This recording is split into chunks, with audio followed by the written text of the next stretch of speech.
Horrific things happen in the world we live in. We would like to believe only evil people carry out atrocities. But tyrannies are created by ordinary people, like you and me. I'd never been to the former Yugoslavia before in my life.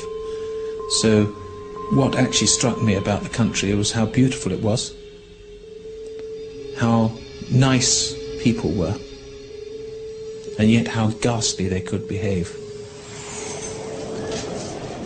Psychology can help us understand how such ghastly behaviour can occur. You're going to see famous psychological experiments and a few new ones. Our guinea pigs are ordinary British people. You'll see how willing we are to obey. I'm just wondering if it would be possible to have your seat. Yeah, is that okay? Yeah? Thanks a lot. And how readily we play the bad Samaritan. We would even electrocute a stranger. 315 volts, the answer is ink. Prisoner 819 did a bad thing. Seemingly simple responses add up to a recipe for tyranny. This started as a student role play. Well, now you boys got to come to some kind of decision here. Initially, I had created an interesting social psychological experiment. But within 5 days, what I had created was an evil, tyrannical regime. I'm going to take you on a journey which I know will shock you. It has me. We're going to see how each and every one of us is capable of doing terrible things to other people, even when we're sure we couldn't. And in the right, or should I say the wrong circumstances, we can create our very own tyranny anywhere. And it's possible in 5 easy steps.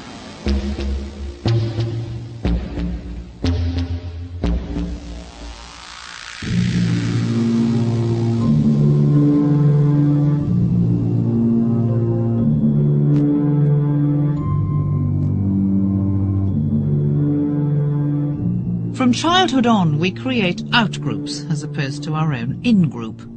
We class certain others as underdogs. This can result in prejudice. And this is our step 1.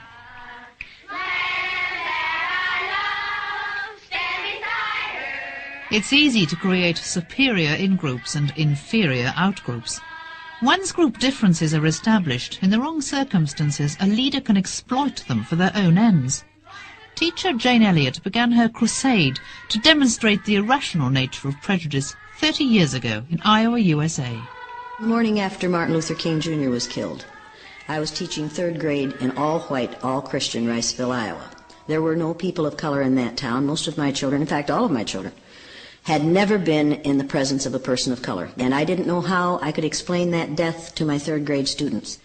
You think you know how that would feel to be judged by the color of your skin? Do you think you do? No, I don't think you'd know how that felt unless you had been through it, would you? No. I decided that the next morning I would do what we do in my society. I would pick out a group of people on the basis of a physical characteristic over which they have absolutely no control. It might be interesting to judge people today by the color of their eyes.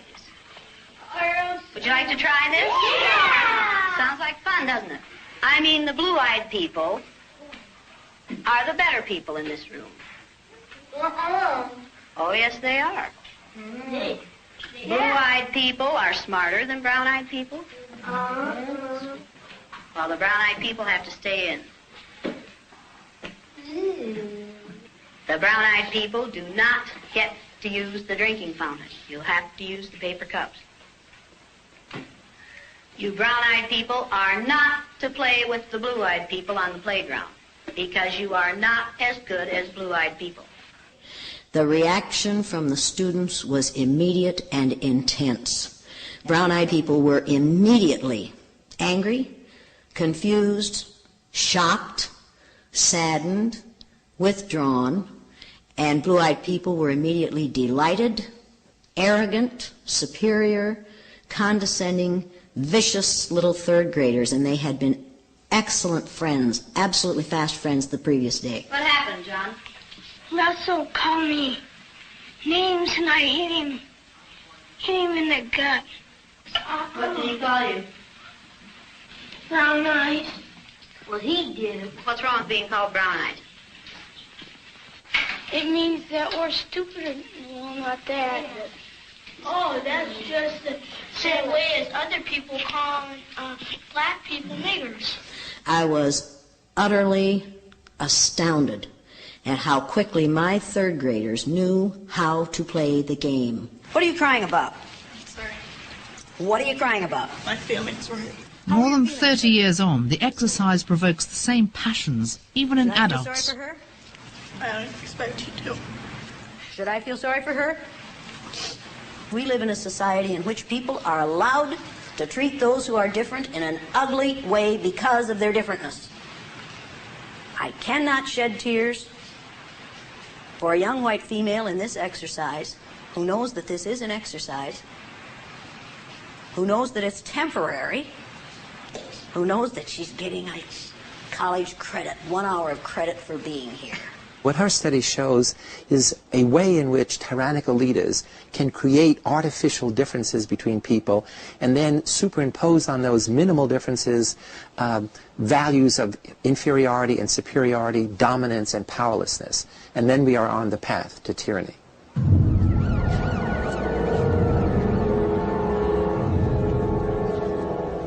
In spring 1999, one man waged war on his own personal outgroups. And it happened on our own doorstep. David Copeland bombed black and Asian communities, then targeted the heart of the gay community in London's Soho. There was a bang and there's smoke and there's people just crawling out. The people that are crawling out, they're getting helped, you know, because they can't walk. It's loud, you can hear it a mile away. Just that boom. 3 people died. More than 70 were horribly wounded. Today, the Admiral Duncan pub is fully restored, but other wounds are harder to heal within the gay community. People come in either to target the area because they know it's gay and gay-friendly, or because they're ignorant and they presume they can take their prejudices and their homophobia wherever they are, and especially if they're a little drunk, it'll come out all the more easily. Discrimination doesn't have to be obvious, which is probably better if it's obvious. It can be hidden, that's the worst part. It can be little things of everyday life that pile up, and then you know that you have to behave a certain way. The experience of the Soho bomb illustrates another level at which this ordinary group categorization can escalate to. It goes beyond simply saying our group is heterosexual, they're homosexuals, we think our way of life is better than their way of life, to saying that we reject what that group stands for. We reject their very identity. It's a threat to our way of life, and we want to eliminate them. Prejudice is completely irrational. It's in its nature that it's irrational. We do still have whole groups of people who are excluded and who can be regarded as out groups. Large numbers of homeless people, people begging on the streets, disabled people, people with mental illness, people with physical disabilities suffer terrible discrimination. And if in your mind you decide that certain groups of people are excluded from the dignity and respect and humanity that everybody else enjoys, then you don't afford them the same rights as other people. We all harbour prejudices. Unknowingly, we may each be taking the first step to tyranny every day.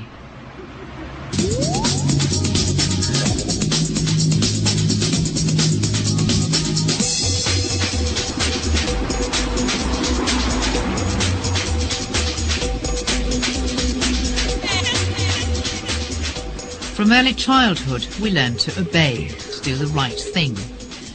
We assume it's for our own safety and the well-being of society at large. Even so, we'd like to believe that we wouldn't obey just any order. Do you always do what you're asked? No. Do you always do as you're asked? Not always.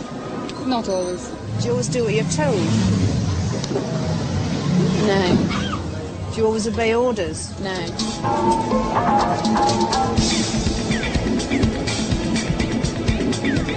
A famous psychologist of the 1960s, Stanley Milgram, conducted a simple yet revealing experiment which demonstrates how wrong these people are. We often do obey with little questioning.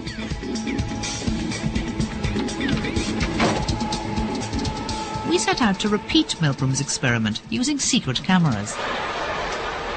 Hi there, sir. Hi, how are you doing? I was wondering if it would be possible to have your seat. Why?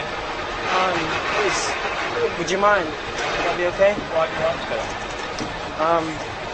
Would you not want to give me a seat? Easy, yeah. Have you got bad legs? No, not really.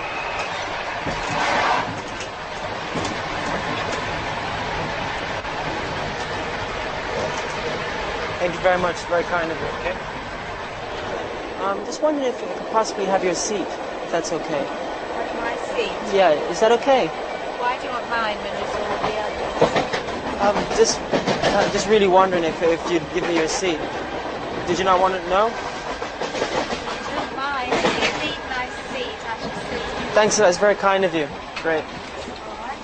It's evident that every society needs the majority of people to follow the rules, to be compliant, to be obedient, to respect authority. I mean, that's the glue that holds all of these individuals together.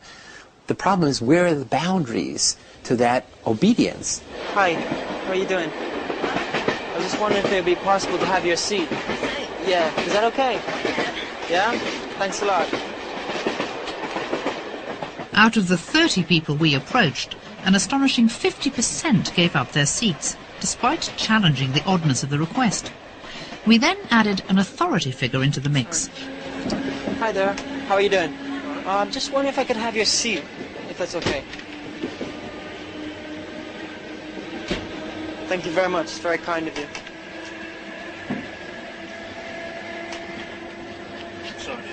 Okay, great. Thank you. When you added an authority element, when there was a person in a uniform, that obedience, that clicking, that click-whir automatic responding went up to 100%. Every person that was asked complied. Is it possible to have your seat? Yeah, no problem. Yeah? Great, thank you. Half of us have a tendency to act without thinking. And that's where we begin to have tyrannical danger, that when people can be made to act on these impulses, on these conditioned habits, without stopping to say, well, why? Why should I do this?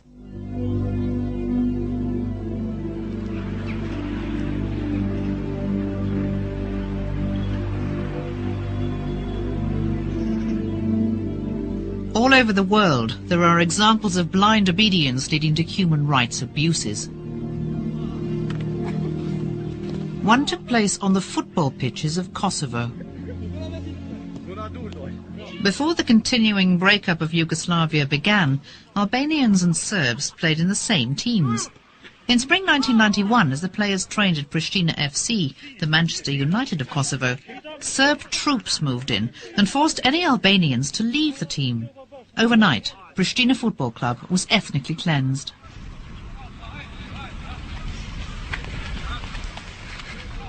One of their top players, Afrim Tovalani, was 24. His future as a professional footballer was still ahead. The orders from Belgrade drove Afrim and his colleagues into the hills, where they were forced to play in secret. We decided to play after 3 days one secret match in a village near Pristina, but the police found out and came to break up the match. They threatened us and demanded, why were we still playing and why were we still organizing matches? What particularly shocked Afrim was how the segregation was handled. The behavior of the police was very brutal. These people weren't acting like police, but like savages. I couldn't imagine how people could behave like this to each other.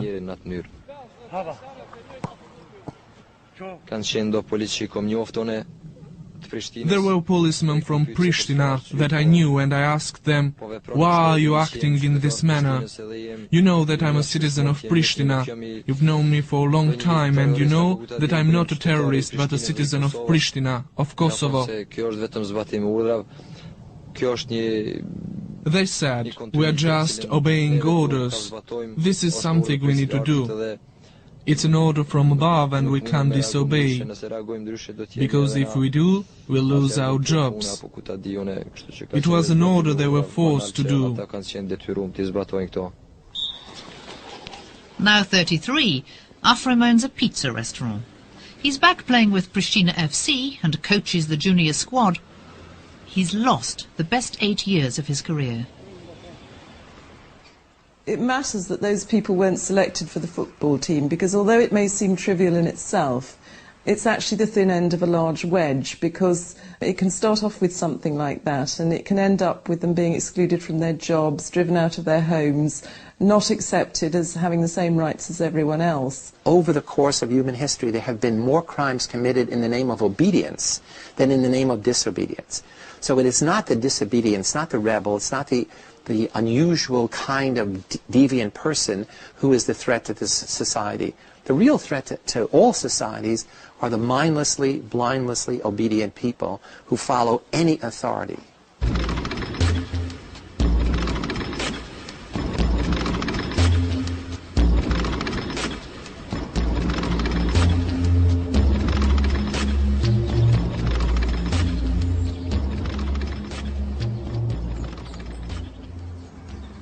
We've got a dominant group and a tendency to obey authority. What happens when the leader asks us to do something against our better judgment? When we're caught up in the wrong circumstances, you'd be amazed at what harm we'll do to others, even if we think we couldn't. If someone asked me to harm someone, there is no way I would do it. No, I wouldn't.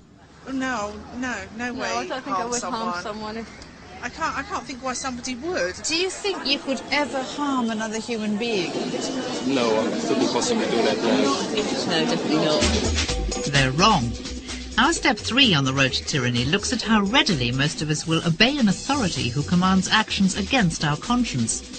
An extraordinary experiment in 1961 at Yale University did exactly that. Incorrect. You'll now get a shock of 75 volts.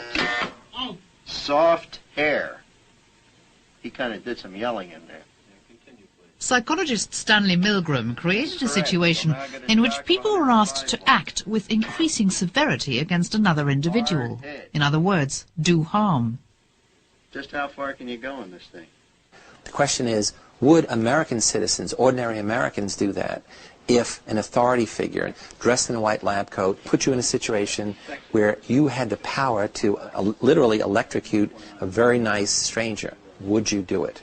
To this day, the results are shocking. Chief, you may look on if you'd like while we get set up in here. Would you roll up your right sleeve? Here's the setup. The volunteers were told they were to be helping science look at ways to improve memory. The teacher will read a list of word pairs to you like these. Blue girl, nice day, fat neck, and so forth. You are to try to remember each pair. For the next time, using a word game, one person would play teacher, the other the learner. Now what I'm going to do is strap down your arms to avoid any excessive movement on your part during the experiment. The teacher would punish the learner when he got an answer wrong, to see if this encouraged learning. And the punishment? An electric shock. And this electrode paste is to provide a good contact to avoid any blister or burn. This machine generates electric shocks, and when you press one of the switches all the way down, the learner gets a shock. Milgram chose 15-volt increments because each increase seemed so minimal. In this middle position after you released it to show you which switches you've used on the board. Axe, needle, stick, blade. That's good. Wrong. I'm up to 180 volts. Please continue, teacher. Needle, you're gonna get a shock. 180 volts.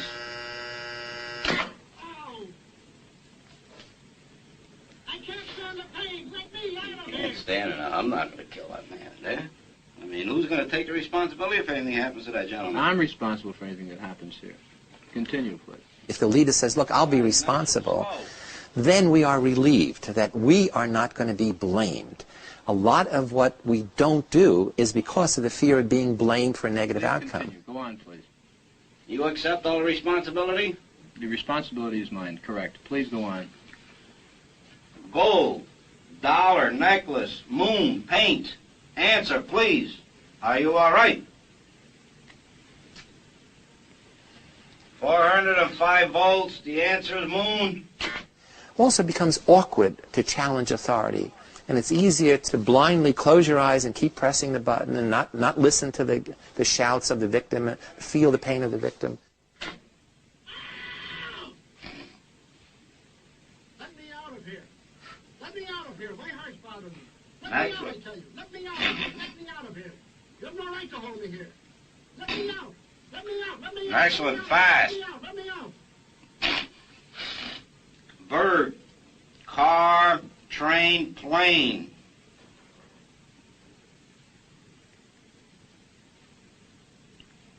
Go on, please, with the procedure. Please answer. 450 volts. That's it. Now continue using the last switch on the board, please. The 450 switch for each wrong answer. Continue, please. I'm not getting no answer. Please continue. The next word is white. But you think you should look in on him, please? Not once we've started the But experiment. what if something's happened to the man, had an attack or something there? The experiment requires that we continue. Go on, please. Don't the man's health mean anything? Whether the learner likes it or not, we But must... he might be dead in there. What we see illustrated here is a number of the variables that are involved in transforming ordinary good citizens into perpetrators of evil, into people who blindly follow fascist, tyrannical leaders. So you need an ideology, a belief system that makes everything seem to make sense. In his case, it's we want to help people, we want to improve learning, we want to improve their memory. So all fascists start with some ideology. We're doing God's work, we're saving our country for freedom, for democracy, whatever it is. So that's a critical first step. And then what you see is you assign people roles, so people have some meaningful role within that structure. You have an authority who supervises those roles. The act that you're going to get them to do, which is ultimately evil, you start with very small steps. It's only a minor step. In his study, it's a 15-volt shock, which you can't even feel. And then you increase in incremental, small increments, this level of aggression, this level of hostility. Down the level of the shock. When you release it, the shock stops. Milgram repeated the experiment 17 times. Anyone he asked said they would not electrocute a stranger. In fact, of his 900 volunteers, 2/3 went up to 450 volts. That's nearly twice the voltage in our main supply. At the end, Milgram reveals it's all a setup. The learner is an actor. God bless you, boy. You have me shaking in here. Nice to see you. Same Feel here. better now? I sure as heck do. That's good. I thought you just about had it in there. That's good. Propaganda, such as these anti-Semitic posters, portray the outgroup as beasts. It makes it easier to do them harm if they're seen as less than human. In another version of Milgram's experiment, this was put to the test. The learners were described as animals. In every case, the teachers were willing to use higher voltages far more readily.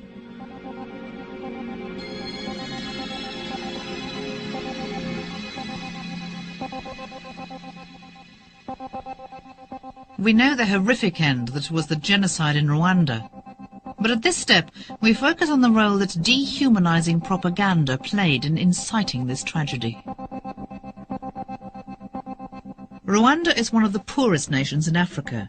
The people are members of tribes, and there are two main ones, the ruling Hutus and the minority Tutsis. They have a long history of rivalry. People live off the land with an economy dependent on the coffee price. They were almost untouched by the Western media until the early 1990s, when along came a new, exciting radio station, Radio Libre de Mille Collines, that grabbed the nation's attention. It was a jokey, modern, Western-style, funny radio station. It played popular music, it had audience participation, it told jokes, sometimes outrageous jokes. It had a huge audience all of a sudden. The Hutus saw the radio, which was run by government cronies, as a powerful tool to broadcast widely and quickly an anti-Tutsi message. What the government needed to do was to try to incite the people about the danger that was facing them as an excuse for them to slaughter their perceived enemies. This very trendy radio station began to convey messages of absolute horror. Cannibals, they eat men, these Tutsi. They will tear out your stomach, your liver and your heart. You know, they will eat your children. I think that fear must translate itself eventually into a form of release which can be a very, very, very violent release.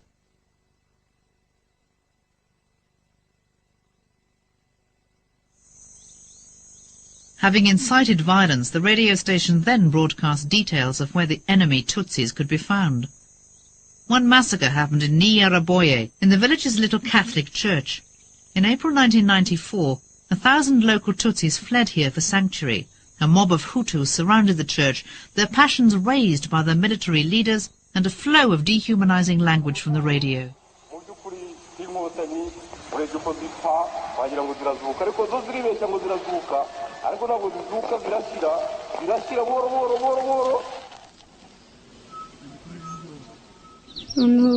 Their leader said Hutus should come out of the crowd. Some people were desperate and lied. They were shot dead straight away. Then their leader said we were snakes and they should smash our heads. That was when they started to cut people up.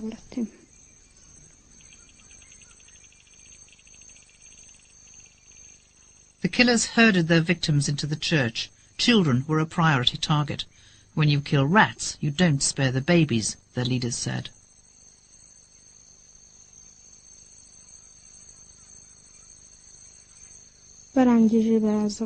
We were pretending to be dead. They took stones and smashed the heads of the bodies. They took little children and smashed their heads together.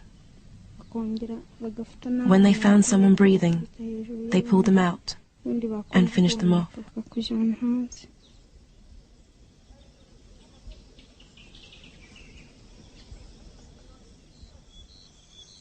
The soldiers left Valentina for dead. One of the butchers of Nyaraboye, Denis Bagaruka, claims to have been encouraged by the dehumanizing language he heard on the radio. We heard the radio telling us to be strong and to cut down the tall trees. Our local leader explained these trees were the Tutsis.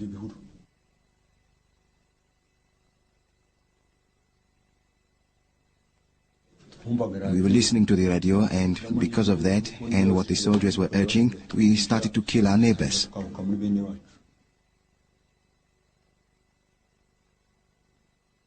What happened in Rwanda was clearly the end point of any tyrannical regime. But it was driven by our step 3, dehumanization of the enemy. 800,000 Tutsis and moderate Hutus were murdered during the 1994 genocide. The Hutus responded to the propaganda, just as the psychologists could have predicted.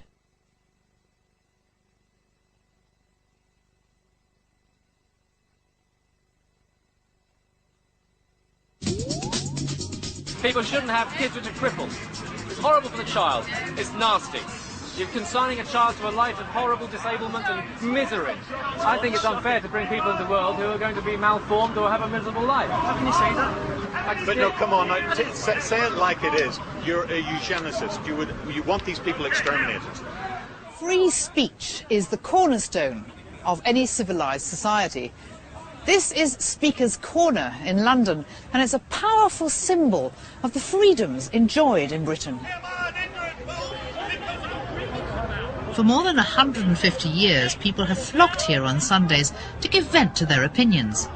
Making racist comments is illegal, otherwise anything goes.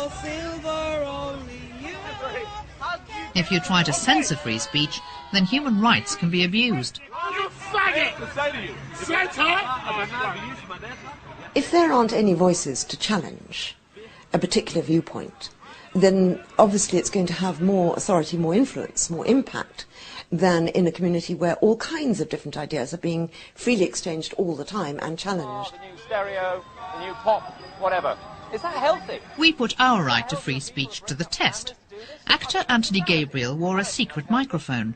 We filmed the reactions of the crowd. Looked after. How many families are broken up? I think people with disabilities, if they can find out before they're born, they shouldn't be there. They should be terminated. No, you said earlier on you weren't in favour of that. So now you have got a hidden agenda here. I asked you whether you were in favour of eugenics, and you said no. Now you're saying you want disabled people terminated. So let us have your true agenda here. Consider to be disabilities. Is homosexuality a disability in your mind? Sickness. He's skidding around the issues. I think if somebody's going to be born into the world, you can find out before they're born into the world that they're going to have a terrible, terrible life of hardship and misery. But why give that person that life? What if they let's look through history. Look through history. Look at creative people who have had horrible lives, horrible things happen to them, but they've written books, or they've written theatre, or they've written things which have inspired other people. Who? Stephen Hawking. What about Bach? It's a good example. Absolutely, I agree with you. Right, but somebody else would come along with great ideas. But you would have them killed. I would have them before they were born. Right. So would you terminate people with mental illnesses? I think if it's something which is hereditary, I think it'd be very worth doing. If there's madness in the family, you would also be terminated yourself.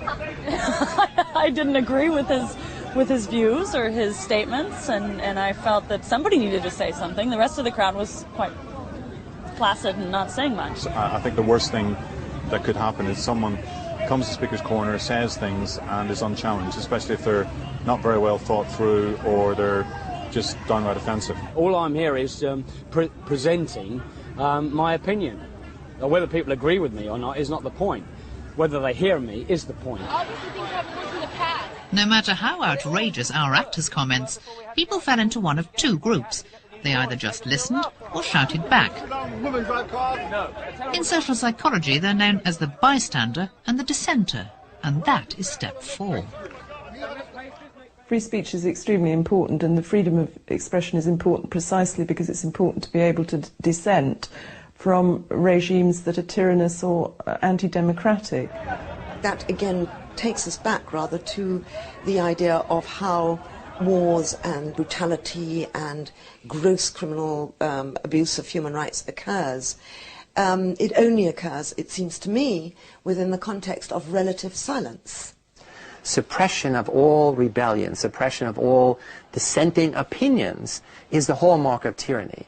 That is, it is not to allow any opposition, not to allow any alternative perspective on the illusion that they have created.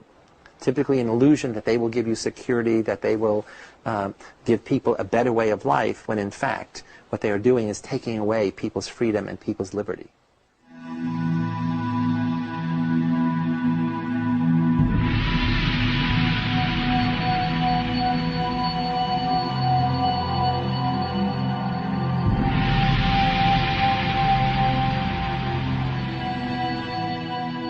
A tyrannous regime suppresses the dissenter, as seen here in Burma.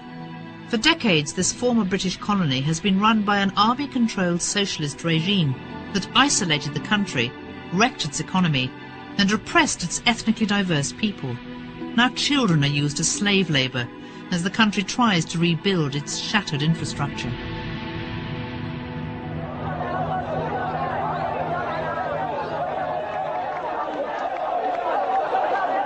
In 1988, a massive and peaceful people power movement demanded an end to dictatorship.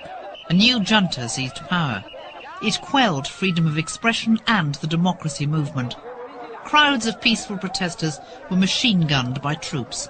Thousands died. Others were imprisoned and tortured. One was Ko Aung. In Burma, almost political prisoners are that they put in solitary confinement. They put in that leg iron horizontally between two legs, two angles, and chains was attached, and then you can walk, carry that. and that iron rock was at 80 inch long, and when you walk really hard, and they get that sort of iron rock at least 1 month, minimum 1 month and maximum 6 months.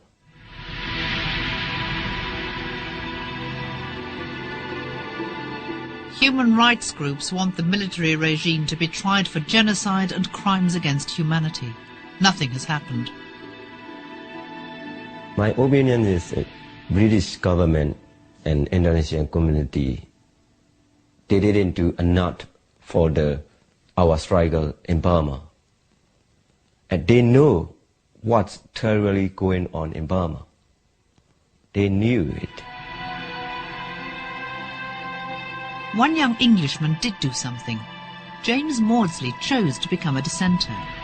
He deliberately got himself arrested, handing out pro-democracy leaflets. His aim was to draw attention to the genocide of the Karen minority in Burma. The day before he left, he was best man at his twin brother Jeremy's wedding. We knew that was his intention, to get put into prison, because he wanted to confront the military face on, and the only way of doing it was to end up, in his own words, to reside at their pleasure. Like Ko Aung, James was also tortured by the regime. If anyone stands up to them, then that is a challenge to their power and their authority. James was a white Westerner who stood up to their authority. He needed to be stamped on. Random beatings, white light on 24 hours a day, white noise, radio noise being played outside his cell 24 hours a day. Essentially all the techniques to break somebody's spirit and break someone's morale. Friends in Thailand sent him fresh fruit, and it was left out of his reach, but visible, rotting, until they gave it to him. Stupid little games which prison guards play, largely, and sometimes more serious. A campaign in Britain secured James' release. This was the positive result of a group action. And that's why malevolent leaders fear and quash group power. But if enough people say, no, this is wrong, then we can bring that regime, which is a totalitarian regime, we can bring it into line by humanitarian standards before too many of the local population have their fingers burned so heavily that they lose their fight.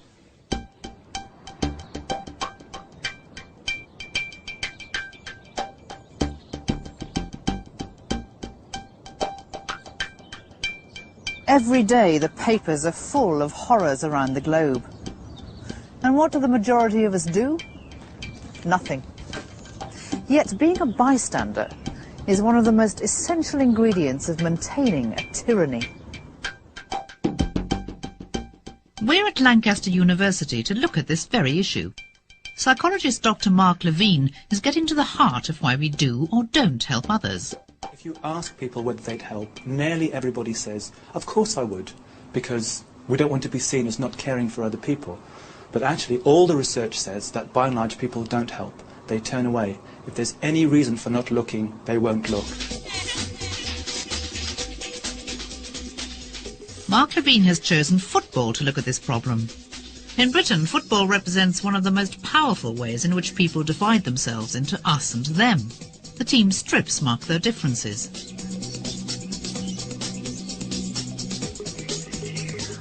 He's used these strong allegiances to see how the tribal instinct can affect our ability to help or to turn a blind eye to others in need. We wanted to show that it's when people feel that they have some kind of relationship to a stranger that they'd be more likely to help them. And football is a really good domain for doing this kind of thing because football fans feel powerful bonds to other football fans. The contest. James well out. Cole, oh dear, no, we can do without that. A little bit of trouble. Dr. Levine chose one of the most intense rivalries, that between Manchester United and Liverpool. It's explosive, both on and off the pitch. Well, the crowd have been warm in their rivalry and no more.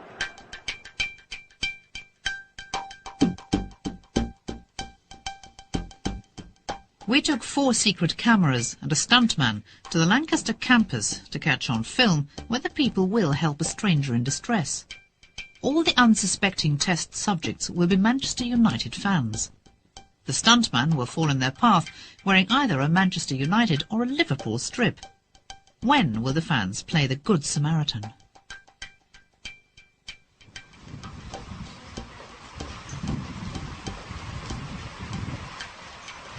First, our stuntman is in a Manchester United shirt, as the Manchester United supporter approaches.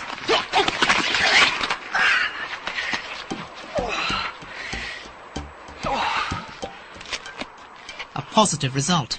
Even though it's raining, she helps her fellow fan into the building.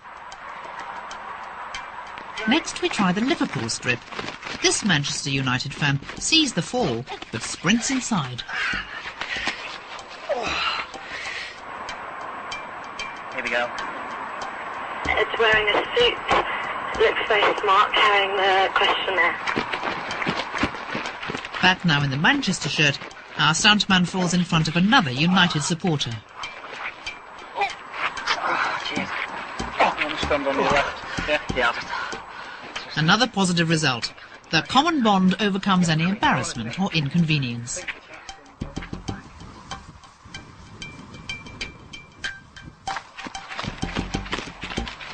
Back to the rival teams again. The Liverpool shirt goes back on. This Manchester United supporter hardly stops long enough to see if he's okay before disappearing into the building. So what did you do? I asked if he was okay. I didn't walk over, I asked if he was okay. And one of the first things you noticed was he was wearing a Liverpool shirt? Yeah. I think it was the red colour more than anything that draws me, and then I saw the letter. I was like, ooh. Should have left him. Our stuntman fell in front of 12 Manchester United fans. He was helped to his feet every time he wore a United shirt. He was left to help himself every time he wore a Liverpool shirt. Dr. Mark Levine's ongoing research into the issue of bystander behaviour backs up the results of our small study. On the one hand, the positive thing about this research is it demonstrates that when we feel ties to other people, then we're more likely to help them. The negative side of this research potentially suggests that when we see people as out-group members, as others, then we're less likely to go and help them than we might normally be.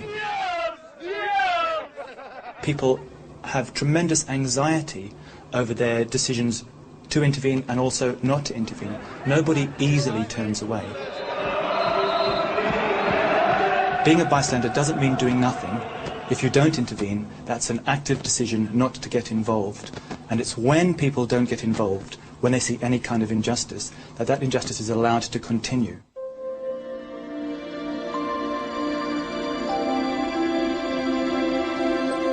This bystander behaviour is paralleled in society at large. We can extract one example from a complex situation with the distinctive rival groups of Arab and Jew.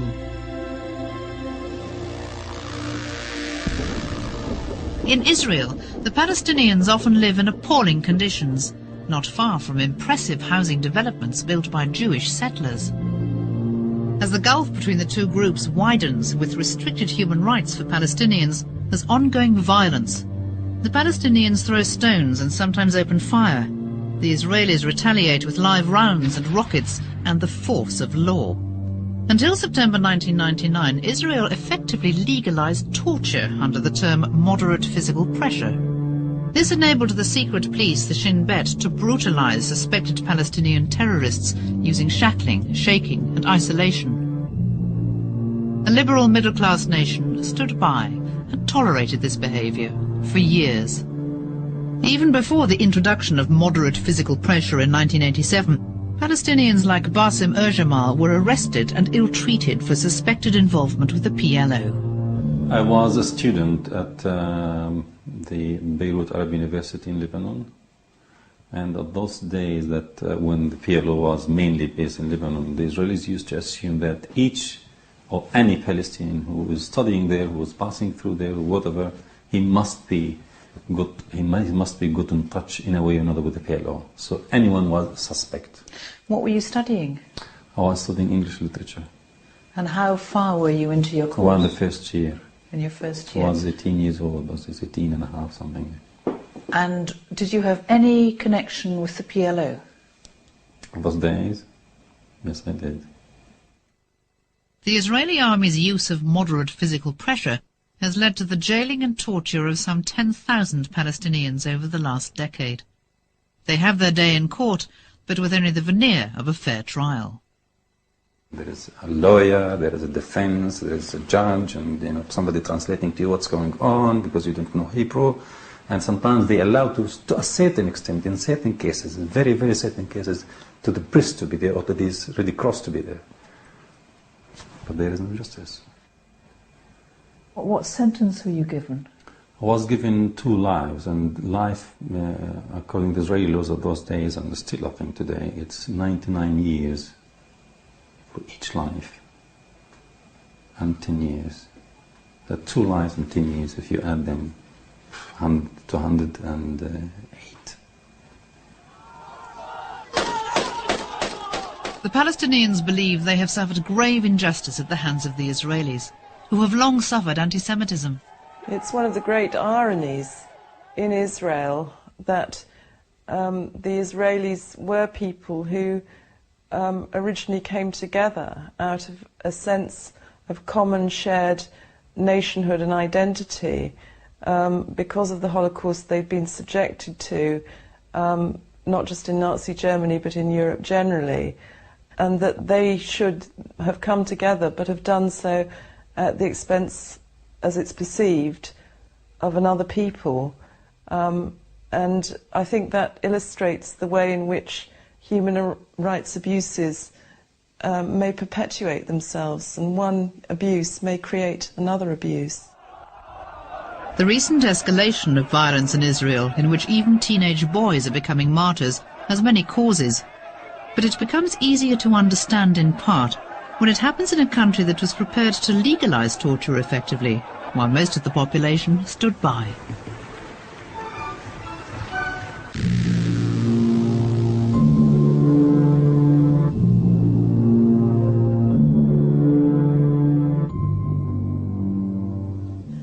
At this stage, you're probably thinking that you'd never be capable of inflicting human rights abuses on another human being. But you'd be wrong. The ability of ordinary people to do evil acts is a part of our psychology.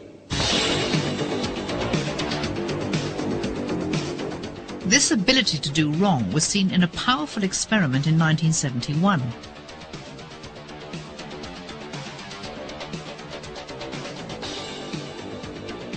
"24 ordinary 19-year-old student volunteers were arrested and imprisoned in the basement of Stanford University by Professor Philip Zimbardo. This is our Stanford prison. We replace office doors with these prison cell bars in each of 3 office rooms. Over here is solitary confinement, the hole, a tiny little closet where boys were put in, sometimes naked, sometimes in shorts, and either sat or stood up, sometimes for hours on end, for infringements of the rules. Over here is where they ate, on a small table, so they could be under the surveillance of the guards, and other inmates could be watching while students in the privileged cell ate, and when they didn't. Simply by the roles they were asked to play, either prisoner or guard, Professor Zimbardo discovered that he could create his very own tyranny, and it took just 5 days.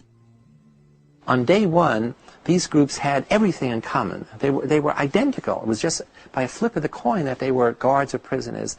Within a matter of a few days, there was nothing similar about them. And what you saw was the emergence of 2 classes of people, the all-powerful and the totally powerless. Prisoner 819 did a bad thing.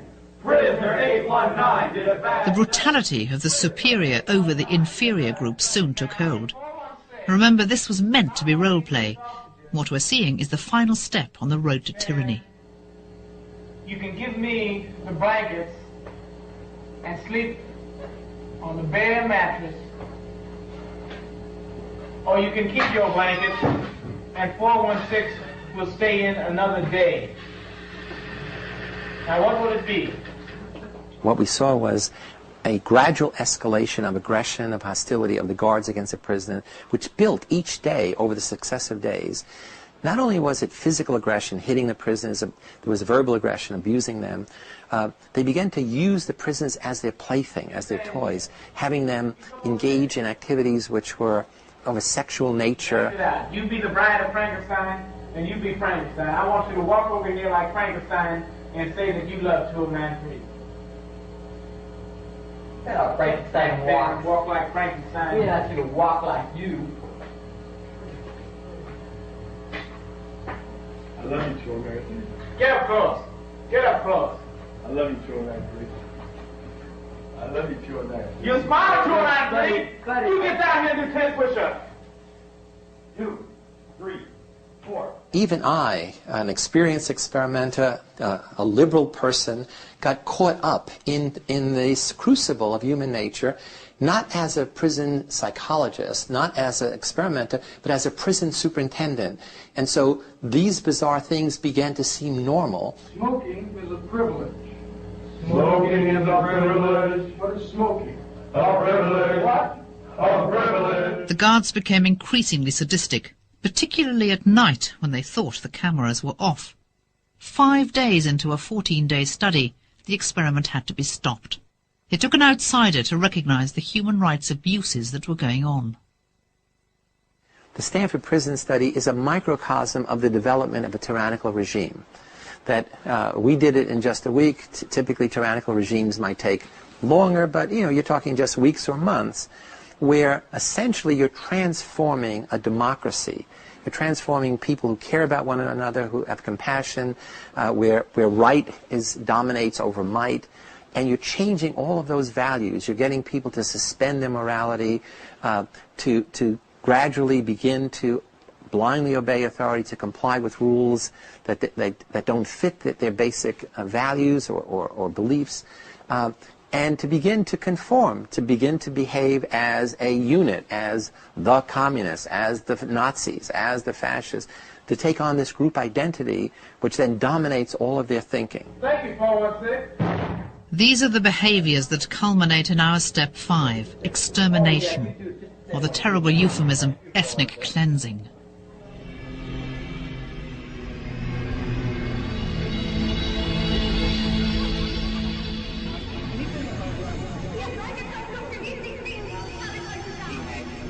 What happened in the Stanford prison experiment brings to mind the stories from Rwanda, Burma, and the Omaska concentration camp in Bosnia.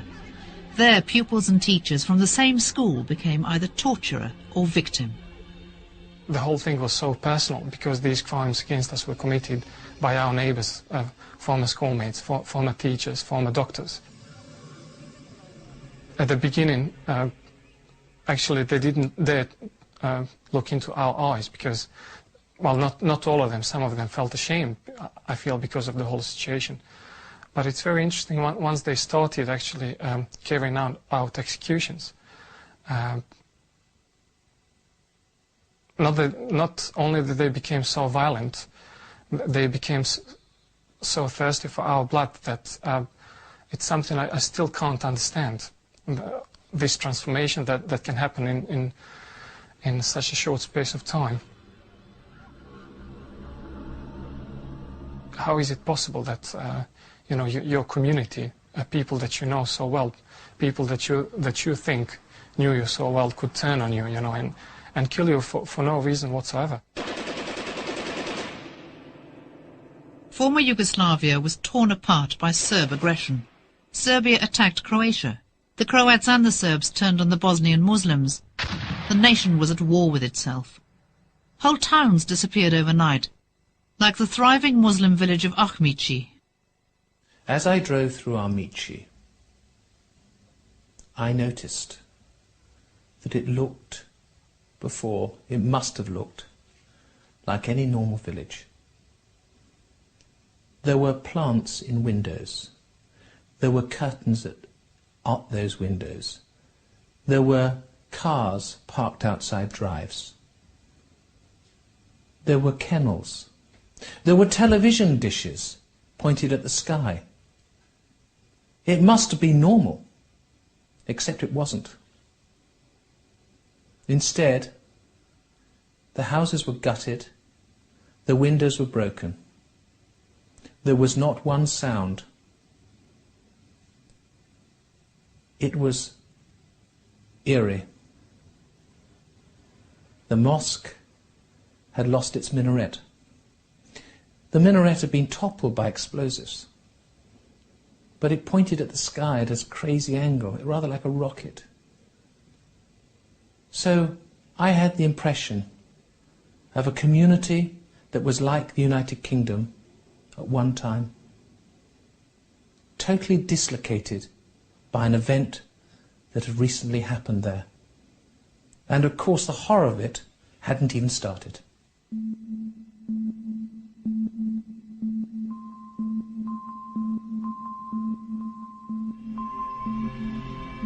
We've got to find out what it is that makes normal people behave in such a foul way. People ask me, is it possible that something like that could happen here in Britain? And I say, much faster than you can think.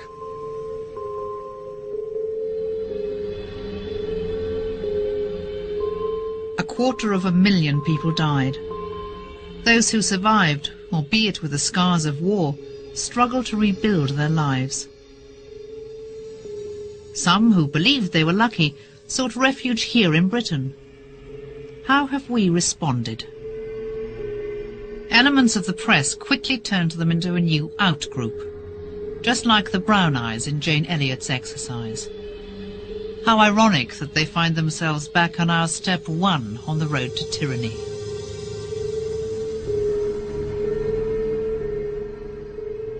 I believe that refugees are entitled to the same rights as everyone else, and in fact I think it's even more important that they should be afforded the same rights and dignity as other people, because so many of them have suffered persecution and torture in their own countries, and for them to come here and for the process of dehumanisation to be going on, I think is a terrible indictment of our society.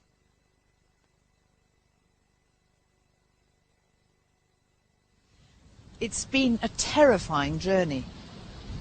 But the human behaviour that allows us to commit such atrocities is the very same behaviour that can lead to supreme personal sacrifice. And the power of the group can be used for good as well as bad.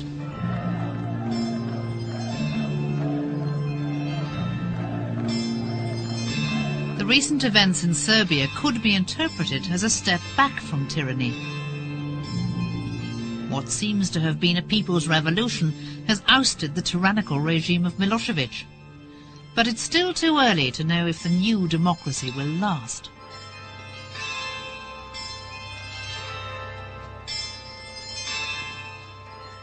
I believe the people in the Balkans are just like us. Put the circumstances like there were in the Balkans at the time, I'm quite sure we would go down the same road. There is no country in the world where human rights abuses do not occur. There is no country in the world which can claim to have a completely clean record. And the best countries are those which open themselves up the most to scrutiny and allow people to express their dissent and their opposition to anything the government may be doing. For me, the bottom line message is that we could be led to do evil deeds. And what that means is to become sensitive to the conditions under which ordinary people can do these evil deeds, what we have been demonstrating throughout this program, and to take a position of resisting tyranny at the very first signs of its existence.